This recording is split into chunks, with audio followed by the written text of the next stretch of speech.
Hello and welcome to the Kendo Show. My name's Andy and today we're going to be talking about how to wear the uniform for Kendo.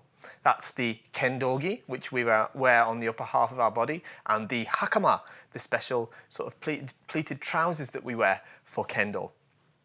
It's a very basic level video, but I think it's good for everybody to watch. It's brilliant if you're just starting out in Kendo, but also if you've been doing Kendo a little while as well. And we've got some little hints and tips as well about how to wear your uniform neatly. So just before we get started, I do want to just take a minute just to tell you about KendoStar. KendoStar.com is a Kendo equipment website that we operate, and it's what helps the Kendo Show exist. It's what keeps the wheels turning, for want of a better word. So if you do enjoy the Kendo Show, do make sure that you get over to KendoStar.com when you do need some equipment for Kendo and do all your shopping on there, okay? Because it does help us out, and everything from there supports the Kendo Show, and it makes sure that we keep kicking out these videos, and it'll help us. The more of you guys support KendoStar, the more of these videos we can work on getting out to you. So without further ado, let's get straight into the video.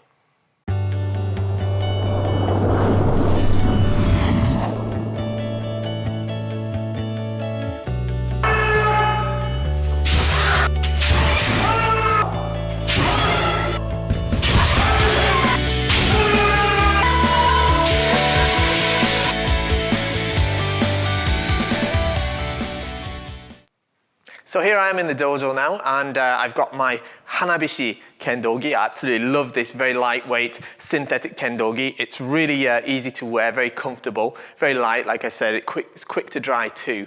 And the best thing with it being synthetic is that I can chuck it straight in the washing machine after practice and wash it just like any other garment. So I don't have to worry about the colour fading, and I don't have to worry about it running its colours into other clothes either. So very, very good Kendogi. I very much recommend it. Okay, so how I'm going to pop this on, I'm going to pop my left hand in first, okay, and I'm going to pop it on just like any other jacket. Now, often in Kendo, we often start with the left first, and this is no exception, okay? So it goes on just like any other jacket here, and I'm going to be very careful not to nudge my microphone, but apologies if I do. And what we'll notice is we've got a set of strings like this. These are called himo, and these are going to help us tie the Kendogi up, okay? Now, there's two on the right-hand side, on the outside like this, one up above here, and one a little bit lower. And we've got another one on the outside on the left side, and we've got one on the inside as well here. So we're going to start with this one, and the lower one on the opposite side. And these are going to be tied together in a bow like this. Okay, and this is going to stop the Kendogi coming apart whilst you're practicing. So very, very useful himo. And then we're going to pop this across here. And again, I'm going to be very careful not to nudge my microphone. Apologies for that. And we're going to tie this one in a bow here over on the right-hand side of our chest. Now, the way we tie this is very important. We must tie it so that the bow sits horizontally, like this, okay? Like this, and not vertically, like this. Okay, this is the incorrect way. Okay, if you tie like this, it will very easily come undone during your practice. Okay, so you must tie it so it sits horizontally, nice and neatly. Now there's a way to do that, which I'll go through in a minute, so that you can make sure that you definitely do get it horizontal every time. So you get it nice and tight there. Make sure that the ends and the loops are the same length and not like this, okay, or the opposite. Let's make sure that they're nice and the same length, so you're looking nice and neat and presentable, okay? Smooth out any wrinkles, and then we're ready to put on the Hakama. When tying the bow on the front of the Kendogi, we're going to make sure that we tie it using a type of knot that's called yoko musubi, okay? That means a knot that sits horizontally. This is as opposed to what's called tate musubi, which is a knot that sits vertically, okay? So first, we're going to tie it just as you would a shoelace, just first a single pass through like that. And then this is how I like to do it, okay? I like to make the loop from the right side like this, okay? And as you can see, if you pass these around this way with the left one going over and then under the right side, you'll now have this one coming out from underneath here, okay? And what we're going to do then is we're going to make the loop from the right side, and we're going to make sure that this comes underneath this way like this and not over the top. If we come under like this, once we pull this loop through, make sure they're sat nicely like that, we'll have a nice yoko musubi, okay, like this. If, however, we make our loop here, and instead of coming under this way, we go over this way, like that, we're going to end up with this tate musubi, which is incorrect, okay? So, one more time, from the start, from here, we're going to take the left one over the top here and then under, like that, okay? We're going to make a loop with this side, and this one here is coming underneath, over, and through in a loop, like that. Okay, and this is the kind of knot that you need to use for every kind of bow in kendo, okay? We use this here, we use this on the hakama when we tie it behind our back, and we also use it on the bogu, both on the men and on the do when we tie it behind our back as well. Also on the tare when we tie the tare himo. Okay, so it's very worth practicing and making sure that we get this correct.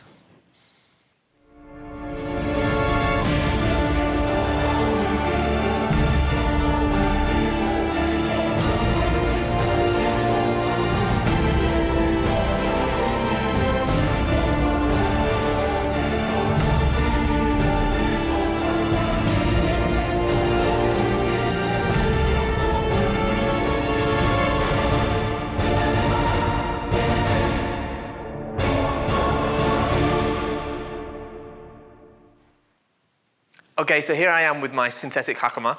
I absolutely love this hakama, along with this kendogi. This is basically the main uniform that I'm using for most of my kendo practice at the moment. Basically, the great thing about it is not only is it lightweight, it's comfortable, but straight after practice, I can stick it straight in the washing machine and I can wash it very, very easily. I just need to put it in a washing net or an old pillowcase just to make sure it doesn't get damaged and what have you.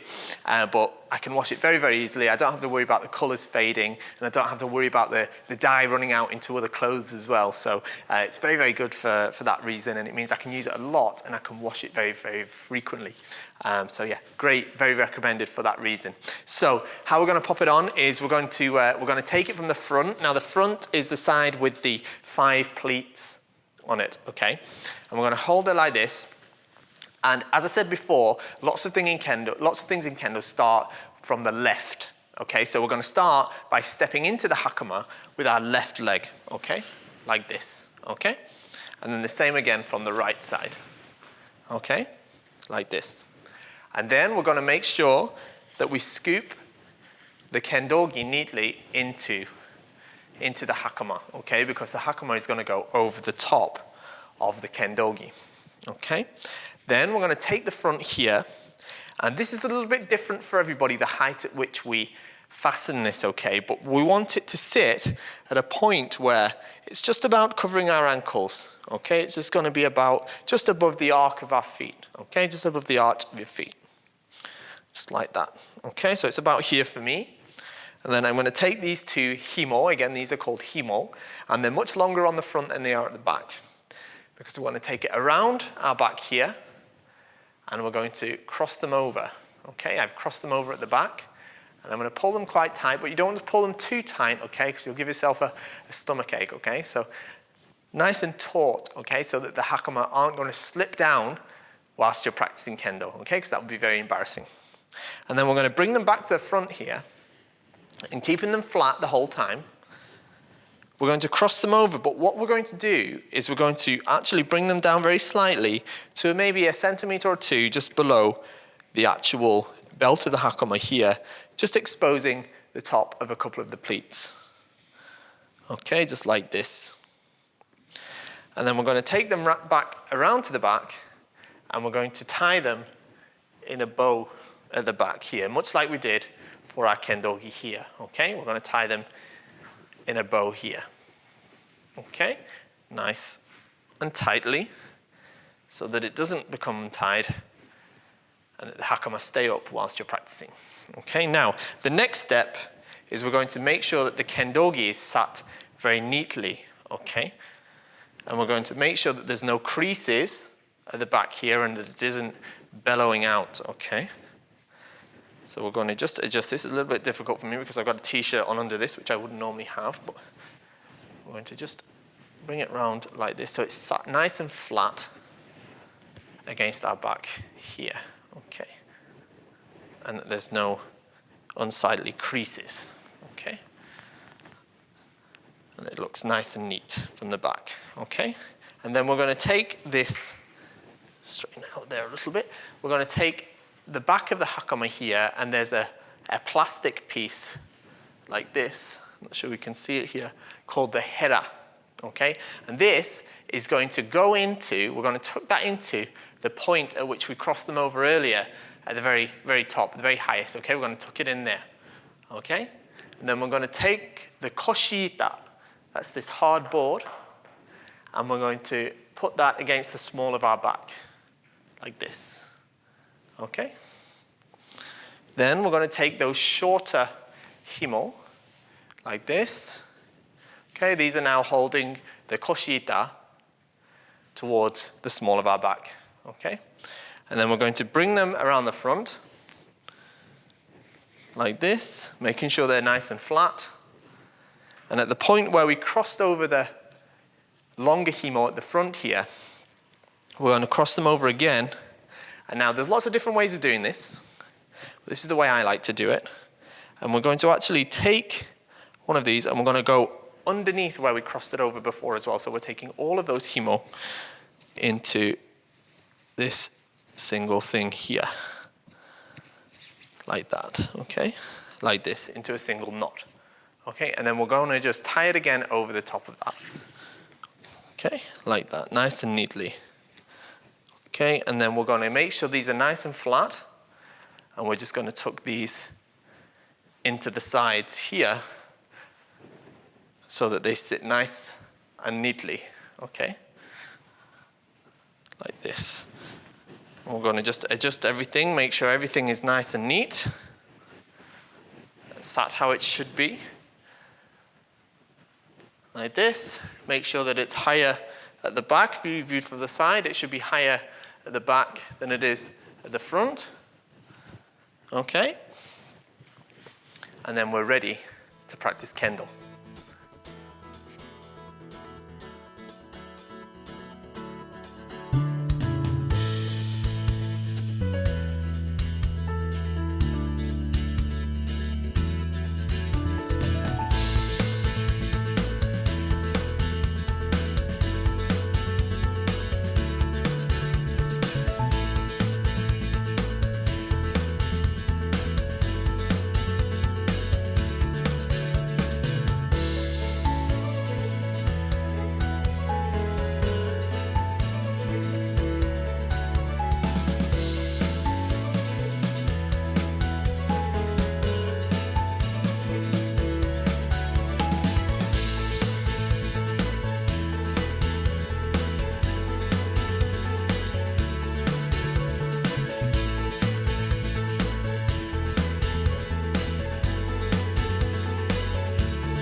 Okay, so that was about how to wear the Kendo uniform, the Kendogi and the Hakama.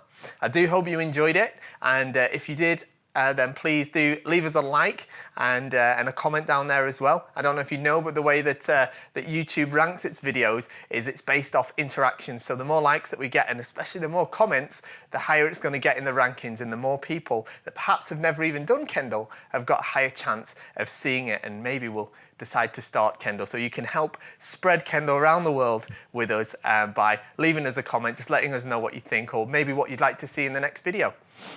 So yeah. Please do that, and share us around on Facebook, and like us at the subscribe to the channel is the other thing that I want you to do. That's youtube.com/The Kendo Show.